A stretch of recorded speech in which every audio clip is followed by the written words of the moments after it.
Assalamualaikum warahmatullahi wabarakatuh.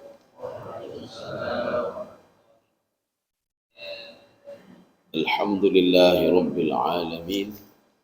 Wassalatu wassalamu ala asyrafil anbiya'i wal mursalin wa ala alihi wa ashabihi ajma'in. Raditu billahi rabba wa bil islami dina wa bi Muhammadin nabiyya wa rasulah. Rabbi syrah li sadri wa yassir li amri wahlul 'uqdatam min lisani yafqahu qawli. Allahumma ja'al jam'ana hadha jam'an marhuma wa tafarruqana min ba'dihi tafarruqan ma'suma. Kaum muslimin dan muslimat sidang jamaah subuh yang dirahmati Allah. Pada kesempatan ini, karena kitab pada pertemuan yang lalu sudah kita selesaikan, yaitu kitab A'malul Qulub, ibadah hati, yang dikarang oleh Syekh Dr. Yasir Burhami. Sekarang kita menggunakan kitab Ihya Ulumuddin. Jadi punya Abil Hamid Al-Ghazali. Jadi nama beliau Abil Hamid, kemudian digelar dengan Al-Ghazali. Kitab Imam Al-Ghazali ini ada beberapa versi. Versi berbedanya kenapa? Karena pentahqiq yang berbeda. Jadi tahqiq ini kitab ini ditahqiq oleh Syekh Said Imran. Jadi beliau nanti melihat ada hadis-hadis yang dhaif, beliau kasih tanda, Pak, ini hadis ini dhaif. Hadis ini mungkar. Karena Imam Al-Ghazali tidak ketika ada sebuah hadis sanadnya tidak disebutkan. Nah, itulah kekurangan kalau kitab beliau yang pertama itu, kekurangannya di situ. Tidak menyebutkan ini riwayat dari siapa, ini dari siapa, apa betul hadis ini dari Rasulullah atau tidak. Tetapi pentahqiq itu, sehingga dia mentahqiqkan hadis ini mungkar misalnya, hadis ini dhaif, hadis ini sahih. Nanti beliau ungkapkan semua di sini. Pembahasan pertama, kalau di dalam fikih itu, pembahasan pertama itu masalah taharah. Kalau dalam kitab Ihya Ulumuddin, itu pembahasan pertama itu masalah al-ilmu, masalah ilmu. Jadi artinya beliau memposisikan ilmu itu pada bab pertama. Nanti ini ada berapa jilid, sampai 6 jilid. Jadi nanti bab pertama itu khusus tentang fadilah ilmu. Bagaimana fadilah ilmu itu?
Jadi pembahasan yang pertama itu fadilatul ilmi. Fadilah ilmu. Syawahiduha minal Qur'an. Jadi beliau mengutip dari beberapa ayat suci Al-Qur'an, dan juga beliau mengutip dari beberapa hadis. Nanti hadisnya kita pilih. Nanti kita pilih sesuai dengan yang sudah dikategorikan oleh Said Imran. Apakah hadis ini dhaif? Kalau dhaif itu kita gunakan dhaif. Karena di dalam kitab At-Taisir fi Mustalahil Hadis, itu hadis dhaif itu bisa digunakan untuk litarghibil amal. Motivasi ibadah bisa menggunakan hadis dhaif. Karena posisi hadis dhaif itu pada level yang ketiga. Hadis sahih, hadis hasan, hadis dhaif. Jadi pada level yang ketiga. Jadi kalau hadis mungkar memang hadis yang ditolak. Kalau hadis maudhu itu memang hadis palsu. Ayat yang pertama diangkat oleh Imam Al-Ghazali, itu surah Ali Imran ayat yang ke-18. Syahidallahu annahu la ilaha illahu wal malaikatu wa ulul ilmi qa'iman bil qisti. Penyebutan orang beriman itu orang yang berilmu itu pada posisi yang ketiga. Jadi yang pertama Allah katakan Allah, malaikat dan orang yang berilmu. Fanzur kaifa bada'a subhanahu wa ta'ala. Jadi Imam Ghazali mengatakan, coba lihat bagaimana Allah Subhanahu wa taala itu memulai sesuatu binafsihi, dengan dirinya, wa thana bil malaikah, dan memuji para malaikat, wa ulul ilmi qa'iman bil qisti. Dan yang ketiga itu orang berilmu. Jadi Allah, kemudian malaikat, kemudian orang berilmu. Di dalam tafsir Al-Baghawi itu ilmu itu kan ada ilmu otak, ada ilmu hati. Kalau ingin membongkar sesuatu itu menggunakan ilmu otak. Biasanya kalau di dalam Al-Quran itu, ketika Allah mengajak manusia untuk berpikir, itu menggunakan ilmu otak. Berpikir bagaimana? Coba lihat langit, coba lihat air, coba lihat bumi, coba lihat bagaimana saya menciptakan langit dan bumi. Itu menggunakan akal. Tetapi tatkala kita ingin dekat dengan Allah Subhanahu wa taala, itu harus menggunakan ilmu hati. Ya, ilmu itu ada dua. Ada ilmu akal, ada ilmu hati. Maka ada kecerdasan intelektual, ada kecerdasan spiritual. Maka di dalam melakukan sesuatu juga harus ada ilmu. Di dalam salat harus ada ilmu. Di dalam jual beli itu harus punya ilmu juga. Kalau enggak kita tidak tahu apakah kita ini bangkrut atau tidak. Dalam salat begitu juga. Kalau tidak ada ilmu, bahkan sebagian mengatakan marfud. Ibadahnya ditolak oleh Allah Subhanahu wa taala. Karena kita melakukan sesuatu itu tanpa ilmu. Kita salat tanpa ilmu, itu ditolak, marfud. Maka tidak boleh taklid. Jadi taklid itu apa? Mengikuti sesuatu tanpa adanya alasan. Kita tidak tahu kenapa seperti ini, kenapa duduknya begini, kenapa tahiyat awalnya begini, kenapa takbir tangannya begini. Maka harus punya ilmu. Takbir itu berapa model macam. Jadi bagaimana cara takbir, bagaimana posisi tangan, kan harus punya ilmu. Bagaimana cara berwudu. Nanti kita jangan salahkan orang berwudu yang membasuh semua mukanya, membasuh tangan sampai ke siku membasuh kaki semuanya sampai ke betisnya, seperti yang dilakukan oleh Abi Hurairah. Abi Hurairah pada suatu hari ketika berwudu itu melebihi target. Lebih target bagaimana? Biasanya dari sini sampai ke siku. Tapi beliau hampir sampai kemari. Muka begitu juga. Sehingga sahabat lain bertanya, wahai Abi Hurairah, kenapa engkau berwudu seperti ini? Ada disuruh begini? Abi Hurairah menjawab apa? Saya mendengar Rasulullah SAW bersabda. Ya, jadi dia punya ilmu. Abi Hurairah punya ilmu kenapa wudunya seperti itu. Pada suatu hari Rasulullah bersabda, nanti kalian dibangkitkan di padang mahsyar, maka akan bercahayalah tempat wudu kalian. Jadi dari muka, tangan dan lain sebagainya. Maka Rasulullah mengatakan, kalau ingin cahaya itu lebih luas lagi, maka perluaslah wudu kalian, kata Rasulullah SAW. Dan Abi Hurairah mengamalkan itu. Sehingga kalau ambil wudu itu cuci kaki, bukan di mata kaki saja, tapi sampai ke betis. Cuci tangan begitu juga, bukan sampai ke siku saja, tapi lebih daripada siku. Kalau Imam Asy-Syafi'i itu lebihkan sedikit, karena apa? Ihtiyati namanya. Ihtiyati itu apa? Kehati-hatian. Nanti ditakutkan nanti tidak sampai siku, nanti sudah tidak sah nanti. Ya, tidak sah wudunya. Ini karena apa? Karena ilmu.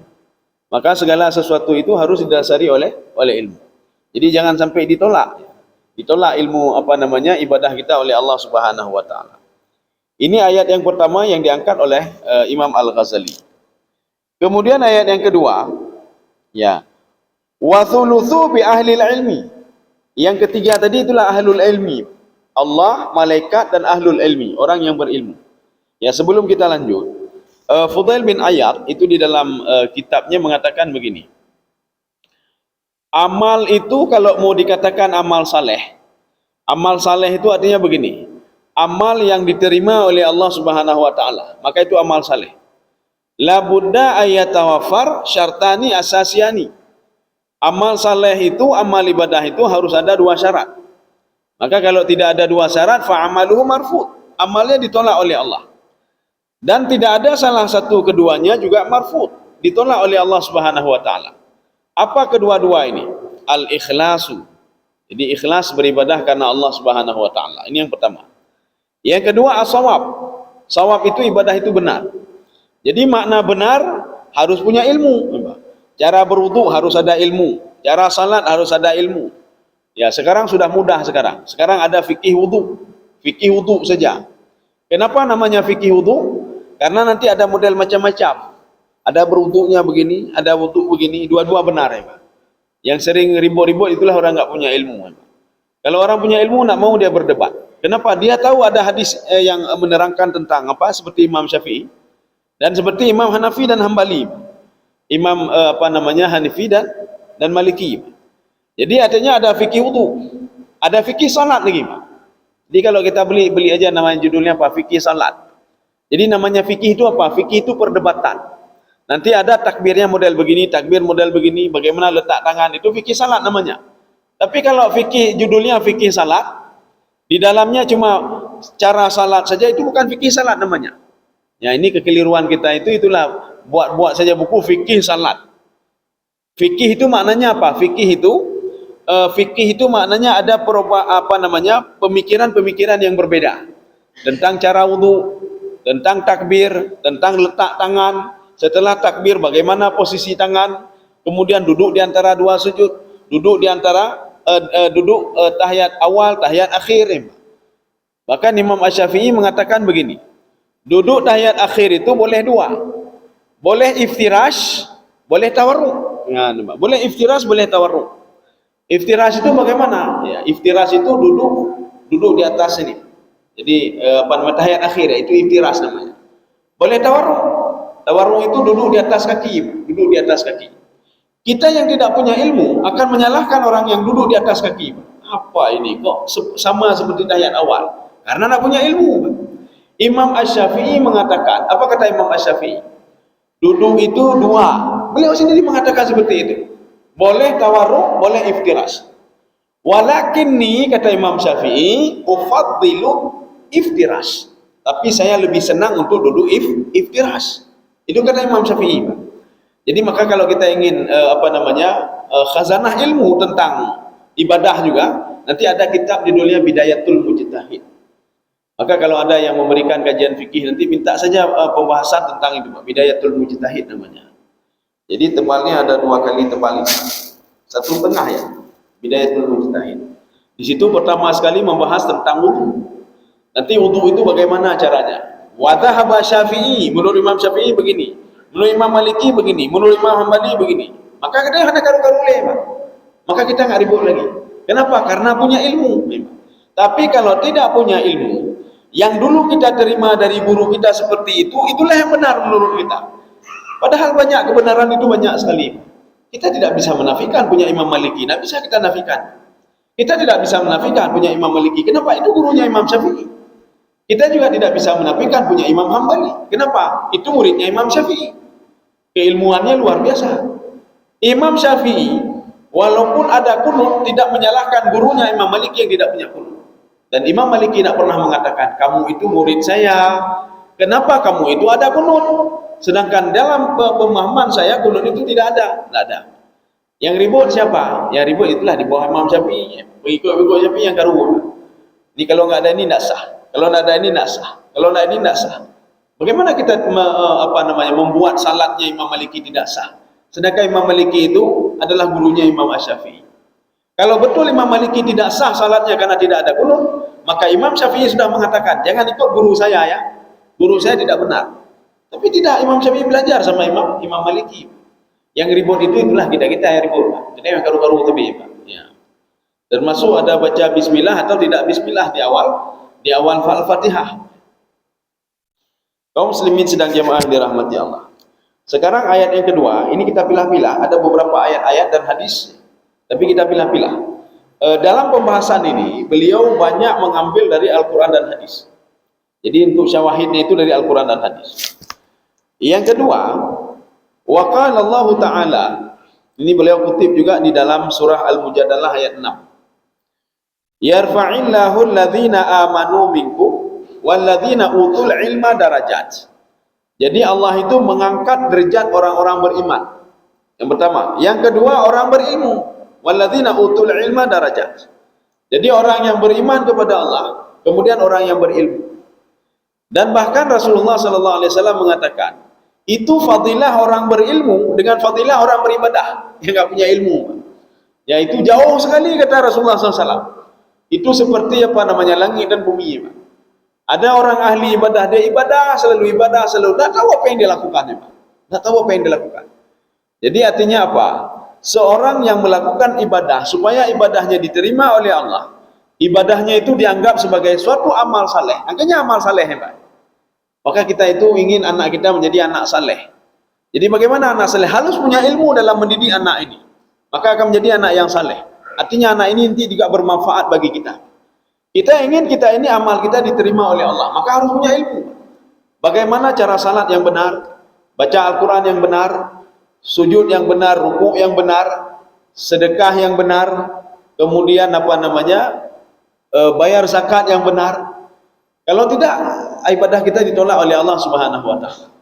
Kita tidak tahu, ini kambing kita sudah 40, sudah 50, zakat enggak, bayar zakat enggak? Karena tidak punya ilmu, Allah kepada bayu takut. Padahal kambing kalau sudah punya 40, itu kan harus keluarkan 1 ekor.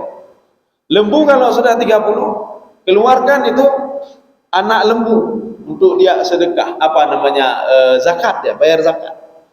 Kita tidak tahu bagaimana emas yang kita simpan. Apakah emas ini kita bayar zakat atau tidak?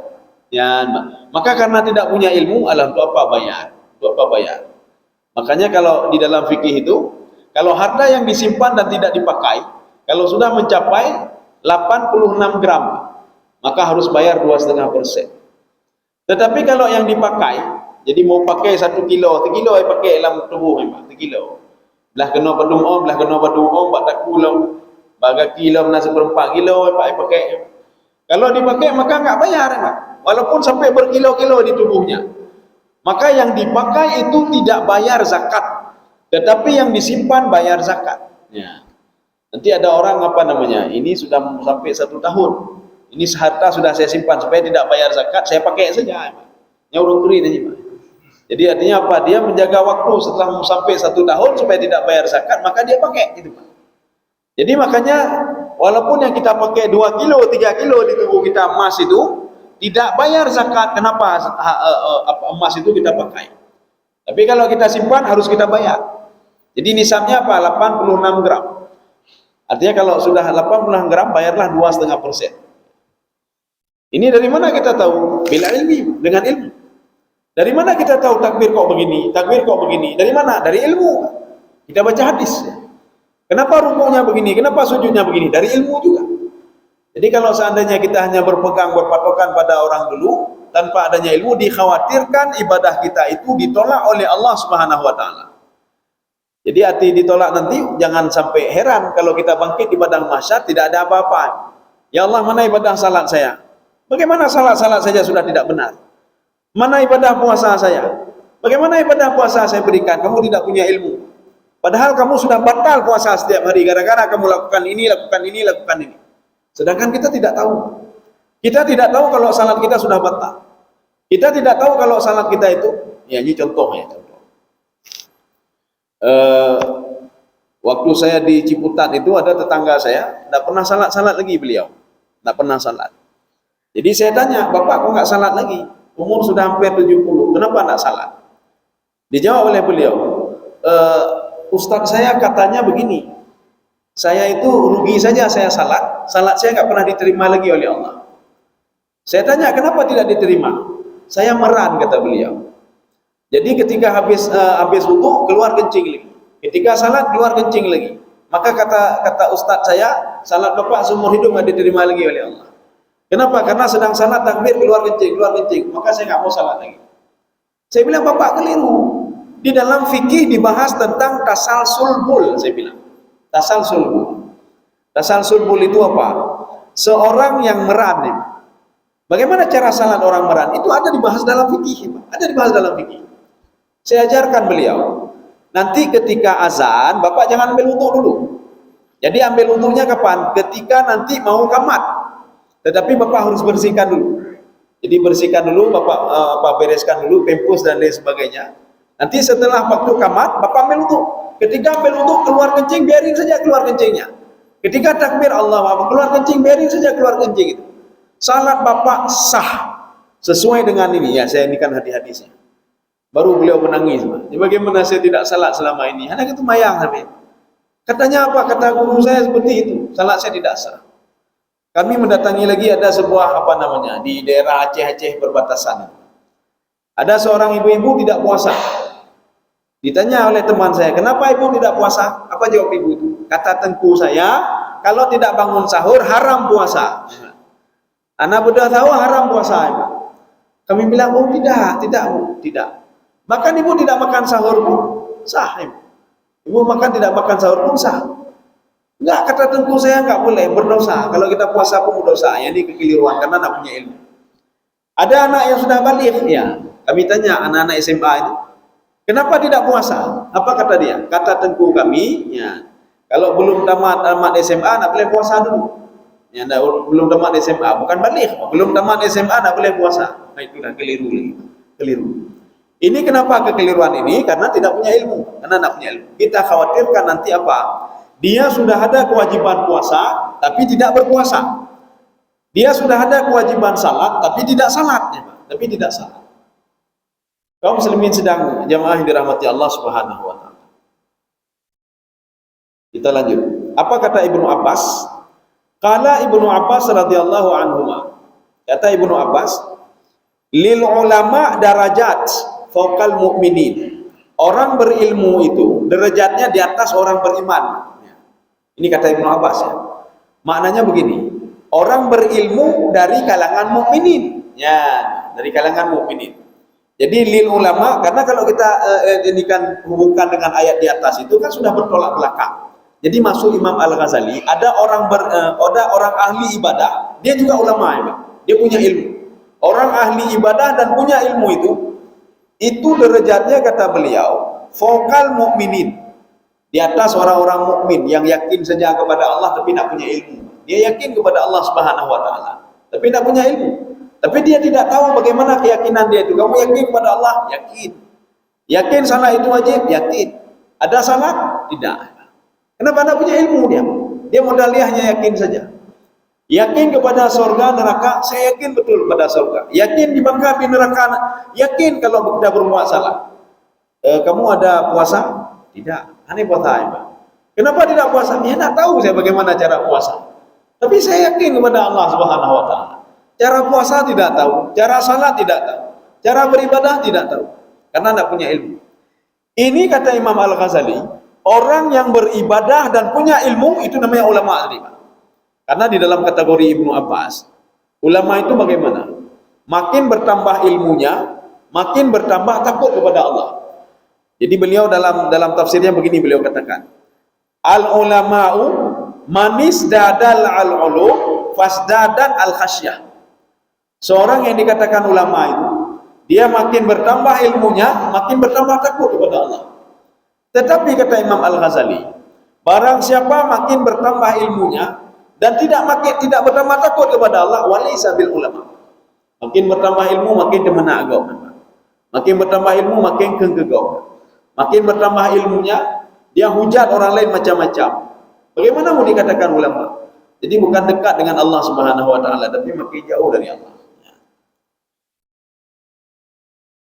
Lil ulama darajat fawqal mu'minin. Itu ada derajatnya. Derajatnya berapa? Bisab'i mi'ati darajah. Jadi 700 derajat. Itu perbedaan orang yang berilmu dan dia beriman dibandingkan orang yang beriman kemudian tidak punya ilmu. Dia beriman kepada Allah. Waktu kita tanya, mana dalil kamu beriman? Yang penting saya beriman kepada Allah. Tidak cukup, tidak cukup. Maka manusia diberikan akal oleh Allah dan diberikan hati. Akal itu menimbang-nimbang. Ini bukti beriman pada Allah, Pak. Tidak ada yang menciptakan langit dan bumi, kelompok jin dan jin, manusia, apalagi iblis dan setan. Tidak ada sanggup membuat langit dan bumi. Dia pakai otaknya, Pak. Tidak mungkin matahari bisa terbit begitu saja dari timur tanpa dikontrol. Dia menggunakan akalnya, Pak. Dan tidak mungkin bulan itu dia berjalan pada posisinya sendiri, tidak pernah ketemu dengan matahari, Pak. Dia menggunakan akalnya. Ketika dia menggunakan akalnya, dia sudah mulai menggunakan hatinya. Ya, disitulah nanti dia beriman dan percaya kepada Allah. ilmu, secara ilmu dan iman dia. Maka inilah yang diharapkan, kita beriman kepada Allah dan punya ilmu. Jadi bukan beriman saja, bukan yakin saja. Tak cukup yakin saja. Tak cukup yakin puasa itu wajib. Dari mana dalil? Melalui Al-Quran. Enggak cukup itu saja. Kaum muslimin sedang jemaah yang dirahmati Allah Subhanahu wa taala. Makanya bagusnya kalau sebelum datang bulan Ramadan, maka kita harus baca fikih ini dulu, fikih siam dulu, fikih puasa. Apa yang membatalkan puasa? Bagaimana puasa itu? Kemudian apa sahur itu? Paling enggak kita tahu itu. Maka sebelum kita salat jamaah, kita belilah buku. Apa itu salat jamaah? Kenapa harus salat jamaah? Ada apa dengan salat jamaah? Ada apa dengan salat qabliyah? Ada apa dengan qabliyah dan ba'diyah? Jadi paling enggak kita membaca fikih salat. Jadi jangan orang salat kita salat juga. Orang beribadah kita ibadah juga. Orang berzikir kita berzikir juga. Enggak tahu untuk apa berzikir itu. Kenapa? Karena tidak punya ilmu.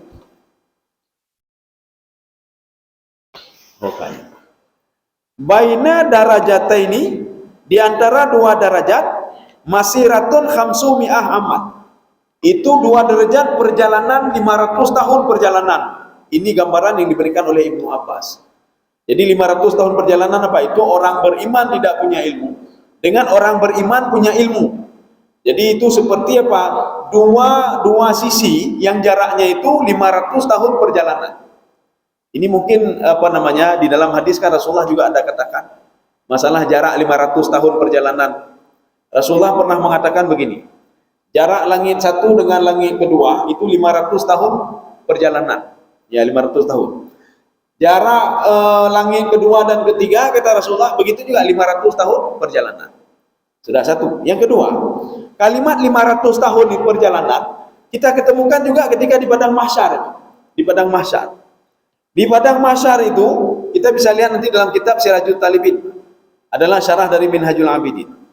Al-masafatu itu jarak di antara seorang itu wanar dan neraka khamsumiati aman, ala masirati khamsumiati aman. 500 tahun perjalanan, ya. Jadi makanya ada beberapa hadis, beberapa arahan Rasulullah tentang kalimat 500 tahun perjalanan. Ini bisa makna sebenarnya, memang betul-betul 500 tahun perjalanan. Bisa lebih daripada itu, bisa lebih daripada itu. 500 tahun perjalanan. Makna lebih apa? Artinya begitu jauh sekali sehingga seperti 500 tahun perjalanan. Contoh, di dalam tafsir Baitawi, penduduk Mekah belum pernah melihat gajah ketika penyerangan tentang Abraha. Kenapa? Gajah nggak ada di Asia, nggak ada gajah di Asia. Di Mekah itu nggak ada gajah, di Madinah nggak ada gajah, di Yaman nggak ada gajah. Rupanya gajah itu dipasok dari Ethiopia, dari Afrika ya Pak. Maka karena mereka nggak pernah lihat gajah, di dalam tafsir Baitawi apa kata Imam Baitawi? Itu gajahnya Abraha itu mi'at, ratusan. Jadi kalau itu berapa ratusan? Yang penting ratusan. Ada yang mengatakan ribuan, saking banyaknya ya, maka digunakan kalimat mi'at dan digunakan kalimat uluf, ribuan. Bukan berarti di berapa ribu, yang jelas banyak, ya gitu, yang jelas banyak. Nah, begitu juga kalimat khamsumiati am. 500 tahun perjalanan, bisa saja itu sebuah gambaran apa? Perjalanan yang sangat jauh sekali, sehingga digambarkan dengan 500 tahun perjalanan. Nanti ada yang memaknakannya, makna sebenarnya memang betul-betul 500 tahun perjalanan. Kaum muslimin sedang jamaah yang dirahmati Allah Subhanahu wa taala. Ya, ada di dalam Al-Quran juga, beliau mengutip lagi dalam Al-Quran, ini masih tentang fadilah ilmu. Ya. Jadi kenapa beliau mendahulukan dengan ilmu dulu, supaya jangan berdebat nanti. Ya, juga jangan berdebat. Jadi artinya segala sesuatu itu harus kita landasi dengan ilmu. Jadi seperti dalam fikih, kenapa didahului dengan wudhu dulu? Ya, taharah dulu. Taharah membersihkan ini, membersihkan ini. Supaya apa? Segala sesuatu berhubungan dengan taharah. Kalau tidak taharah ya rugi saja kita salat, rugi saja kita salat. Kita salat tapi wudu tidak benar. Kita salat tapi tidak ada wudu. Kita salat wudu sudah batal, kita tidak tahu mau lakukan apa. Jadi makanya yang menjadi imam itu tidak cukup dengan modal bisa menghafal Quran saja. Harus paham tentang fikih. Dia harus tahu bagaimana posisi beliau ketika jadi imam nanti, waktu batal wudu pada rakaat pertama apa yang beliau lakukan. Maka nggak cukup dengan hafal saja. Orang yang tahu hafal saja, lanjut ke ini. Nanti punya dah pegah dia kat tutah, enggak tahu pun dia cara kasih tahu bagaimana. Apakah dia balik lun kabat talu tu? Jadi artinya apa? Dia harus punya ilmu fikih juga. Dia harus punya ilmu fikih. Kalau usul fikih itu untuk istidlal ya Pak, istidlal. Usul fikih itu untuk dalil. Ini dalilnya kenapa begini? Kenapa wajib? Nah, itu usul fikih namanya. Tapi kalau fikih itu melihat bagaimana kenapa ini kenapa harus begini? Kenapa salat? Kenapa salat itu begini? Kenapa harus salat? Tapi nanti kalau pertanyaan kenapa wajib? Nah, itu dalam pembahasan usul fikih, dalam pembahasan usul fikih. Kenapa perintahnya wajib kok menjadi sunnah? Itu kajian usul fikih. Kajian usul fikih itu. Kenapa tidak ada suruhan di sini? Kenapa ada suruhan di sana? Apa maknanya? Itu dalam kajian usul fikih. Ya. Kaum muslimin sedang jemaah yang dirahmati Allah. Jadi usul fikih itu tidak usah kita kejar dulu, Pak. Yang kita kejar yang dasar-dasar dulu. Fikih kita kejar, Pak. Kita kejar apa dulu? Cara berwudu bagaimana? Ilmunya.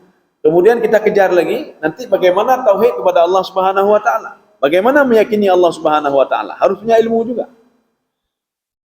Kaum muslimin sedang jemaah yang dirahmati Allah. Ini juga di dalam surah Fatir ayat 28. A'udzu billahi minasyaitonir rajim. Bismillahirrahmanirrahim. Innama yakhsyallaha min ibadihil ulama. Yang takut kepada Allah, dia sedang berzikir takut kepada Allah, sedang salat dia takut kepada Allah, tidak lain itu adalah para ulama. Ulama itu apa maksudnya? Ulama itu dia berilmu. Kenapa dia salat begitu khusyuk? Dia punya ilmu. Kenapa ketika dia sujud dia menangis? Dia punya ilmu. Maka Rasulullah SAW itu kan sempat dilihat oleh Aisyah ketika rukuk dan sujud. Ketika Rasulullah membaca apa? Allahumma ati nafsi taqwaha wa zakkiha anta khairu man zakkaha anta waliyuha wa maulaha. Rasulullah menangis ketika sujud. Kenapa menangis? Karena Rasulullah paham apa yang beliau baca. Kenapa iblis jin? Kenapa kelompok jin itu ketika mendengar Rasulullah membaca ayat Ar-Rahman 'allamal Qur'an khalaqal insan 'allamahul bayan. Dia takut. Apa kata jin tadi, Pak? Amanna. Kami beriman kepada Muhammad. Kami beriman kepada Quran itu dan kami beriman kepada yang menurunkan Al-Quran itu. Kenapa? Dia punya ilmu, dia tahu apa yang dibaca, Pak, yang dia dengar tadi. Rasulullah SAW pada suatu hari menyuruh sahabatnya untuk membacakan Al-Quran untuk beliau. Iqra' li Quran, kata Rasulullah. Tolong bacakan Al-Quran untukku. Apa kata sahabat ini? Ya Rasulullah, tidak pantas saya membacakan Al-Quran kepada orang yang diturunkan Al-Quran kepadanya, yaitu engkau. Rasulullah mengatakan, saya hari ini ingin mendengar bacaan dari orang lain, bukan dari saya sendiri. Rupanya sahabat membaca ayat. Pas ayat itu apa? Wajibna bika ala haula'i syahida. Ya Muhammad, nanti di padang mahsyar saya akan mendatangkan kamu sebagai saksi bagi umatmu. Karena ada umat Nabi Muhammad yang dirubah jadi tibin, Pak. Ada yang dirubah lagi bui, Pak. Itu umat Nabi, Pak. Apalagi selain umat Nabi. Dan Nabi sendiri mengatakan ada 10 umatku nanti di padang mahsyar, ada yang menjadi babi. Umat Nabi, Pak. Dia salat, dia beribadah, dia berpuasa, tapi jadi babi, Pak. Ya, nih, Pak. Maka Rasulullah salah satunya menyebutkan apa? Ada orang galak namimah go, galak adu domba go, galak ghibah go. Ya, nih, Pak. Dia salat tapi suka ghibah. Dia salat tapi suka namimah, adu domba. Dia seorang hakim merujuk Al-Quran dan Sunnah. Tetapi dia itu artinya apa? Tidak bisa membedakan mana hak dan batil. Padahal dia punya ilmu untuk mengetahui itu. Ada seorang yang makan riba, baju riba. Ya. Inilah gambaran nanti kata Rasulullah SAW di padang mahsyar. Maka orang makan riba itu tangan putus, kaki putus, bolak-balik ini, Pak, di padang mahsyar. Ada yang berjalan dengan kakinya, Pak, dengan tangannya, hanya urut kabur, Pak. Jadi berjalan dengan tangannya, sehingga sahabat bertanya, kaifa yamshi ala liat, bagaimana dia berjalan di atas tangannya? Rasulullah mengatakan, Allah sanggup menjalankan seorang dengan kakinya. Maka kalau Allah menginginkan juga dia bisa berjalan dengan tangannya. Maka waktu dunia punya madulu, nya talu, nya ilmelu, nya hartalu, kalau bukan saya tidak bisa, kalau bukan saya tidak bisa. Orang seperti ini jalan dengan tangan nanti di padang mahsyar sampai diputuskan keputusan bagi dia. Apakah dia masuk surga atau neraka? Bagaimana masuk surga? Mungkin ada yang bisa menolong dia nanti seperti itu. Ada seorang hakim yang terus memakai baju panas itu, baju api, mengapui baju. Dia buka pun tidak bisa. Ada orang rupanya rupa babi, rupa bui. Maka Allah mengatakan wajina bika ala haula'i syahida. Engkau menjadi saksi ya Muhammad. Kenapa si fulan saya rubah jadi boy? Kenapa saya rubah jadi ini? Kenapa jadi ini? Kenapa jadi ini? Ini kan terkait juga dengan hadis Rasulullah SAW. Ketika dalam satu riwayat Rasulullah didatangi oleh seorang pemuda. Apa kata pemuda ini? Ya Rasulullah, tolong pergi ke rumah saya sebentar ya Rasulullah. Kenapa? Pokoknya pergi ke rumah saya, lihat orang tua saya Rasulullah. Ketika dilihat mukanya sudah jadi babi, dia kebui. Ya. Ketika itu Rasulullah melihat, ada apa dengan orang tua? Apa yang tidak dilakukan? Apa yang dilakukan dan apa yang tidak dilakukan? Dia tidak salat ya Rasulullah. Anak itu mayang nih. Ya. Kemudian Rasulullah berdoa kepada Allah. Jadi doanya bagaimana? Ya Allah, kalau ingin memberikan azab kepada umatku, nanti saja ya Allah. Ya, jadi jangan di sini. Kalau di sini maling, keluarga maling, akhirnya berubah menjadi buka seperti biasa. Kalau seandainya azab itu langsung kita terima di sini, maka ramai tak bui-bui itu.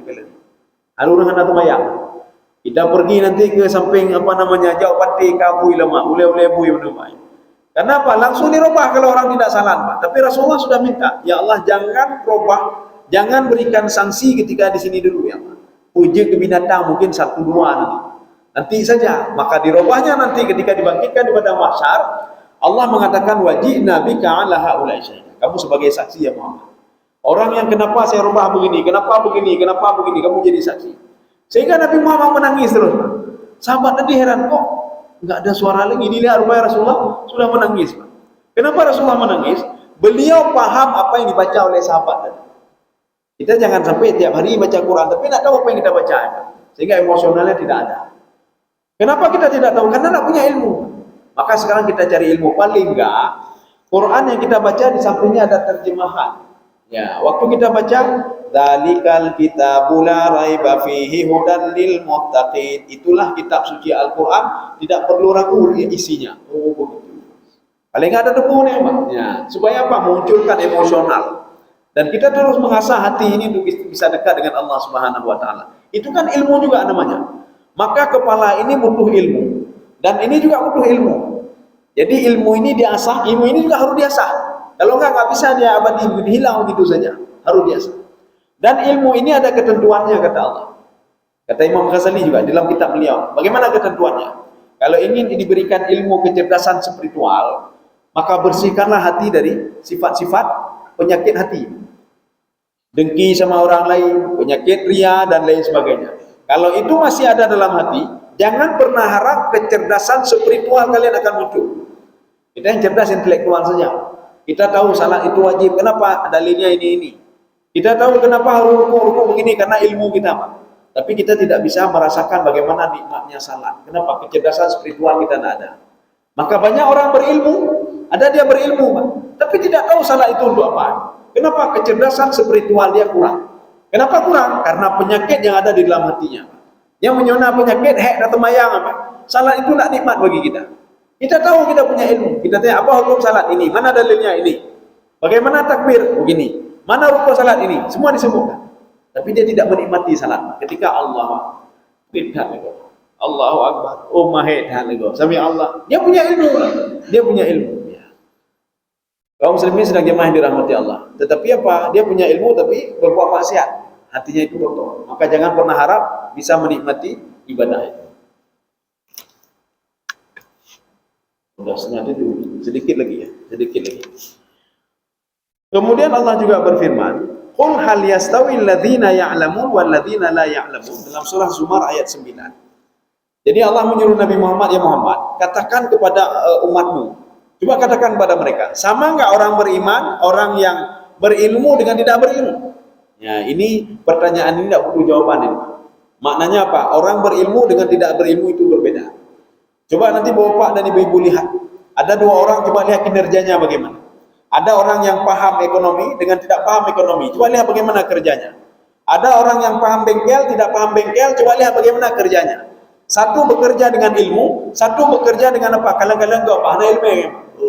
Itu orang taklit namanya, Pak. Yang kedua can hanau dekli honda agak, Pak. Yang kedua, Pak, can berdoa, Pak. Yang pertama ini tidak perlu ragu karena pengalaman dan ilmunya. Yang kedua tidak. Oh itu begini, copot. Oh itu begini. taklid sama orang dan tidak tahu kenapa dilakukan seperti itu. Kenapa? Karena dia bekerja tanpa ilmu. Sedangkan yang pertama ini dia bekerja tanpa ilmu. Maka kalau kita beribadah tanpa ilmu, jangan pernah harap pahala. Maka kalau ingin harap pahala, kita harus tahu apa yang kita kerjakan. Minimal kita itu harus bukan taklid namanya Pak. Jadi bukan taklid. Ya. Jadi kalau taklid itu memang tidak diterima. Lihat orang lain buat, kita buat juga. Kalian buat lain kau dapat gaji Pak. Paling enggak kita tahu, walaupun kita tidak punya ilmu di situ, kita tahu dari orang itu kenapa seperti ini rukuk. Kenapa seperti ini sujud? Dia kasih tahu. Ini sebab Rasulullah. Oh, karena ilmu juga ya Pak. Ya karena ilmu. Ya saya rasa cukup sekian. Ini baru mukadimah.